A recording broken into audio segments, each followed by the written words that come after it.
எப்ப பாரு பணம். டேய் மாப்பிள, சொல்றா. டேய் அக்கா பொண்ணுங்க பாத்துடா, ஒரு 10 நிமிஷம் கேமரா மட்டும் குடுறா. டேய் என் கேமரா இல்ல, ஃப்ரெண்டோட கேமரா தான் இருக்கு. அவ ரெண்ட் கேப்பாடுறா.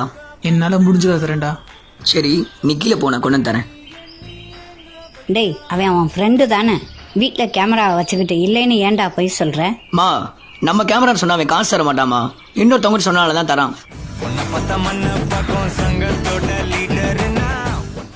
சொல்றா. மச்சான் ஒரு சின்ன ஹெல்ப்டா. என்னடா? ஒய்ஃபை செக்அப் கூட்டு போகணும்டா. கார் மட்டும் கிடைக்குமா? மாப்பிள்ள இப்ப அந்த காரை எங்க மாமா வாங்கிட்டாரா. கார் வேணும்னா ரெண்டலுக்கு தாண்டா விடுவாரு. டேய் நான் பணம் கூட கொடுத்துறேன்டா. காசு கொடுக்குறியா? சரி நான் ஒரு 1/4 மணி நேரத்துல வரேன்.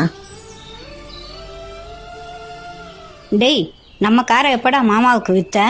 மா கார்லாம் விக்கலமா, நம்ம காருன்னு சொன்னா டீசல் கூட போட மாட்டான், அதான் மாமா காருன்னு சொன்னேன். ஏன்டா பணம் பணம்னு அலையிற?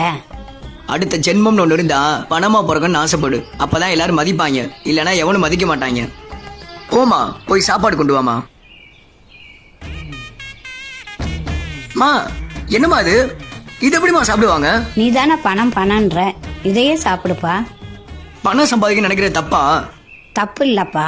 பணம் பொருள் இந்த ரெண்டும் ஒரு மனுஷனோட குணத்தையே மாத்திரும். உன்னைய மாதிரி பணம் பணம்னு அலையறவங்க அன்பு, பண்பு, நட்பு, நல்ல உறவு, கண்ணியம், கற்பு, கடைசியில நல்ல வாழ்க்கையவே தொலைச்சிடுறாங்க. நீ சொல்றிய பணம் பணம்னுட்டு, பணம் சம்பாதிக்க நல்லவனாலையும் முடியும், கெட்டவனாலையும் முடியும்.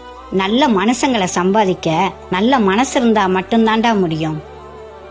மனுஷன் உருவாக்குன பணத்தை விட அந்த பணத்தை உருவாக்குன மனுஷங்க தான் போலியா இருக்காங்க. நீயும் அப்படி இருந்துராத.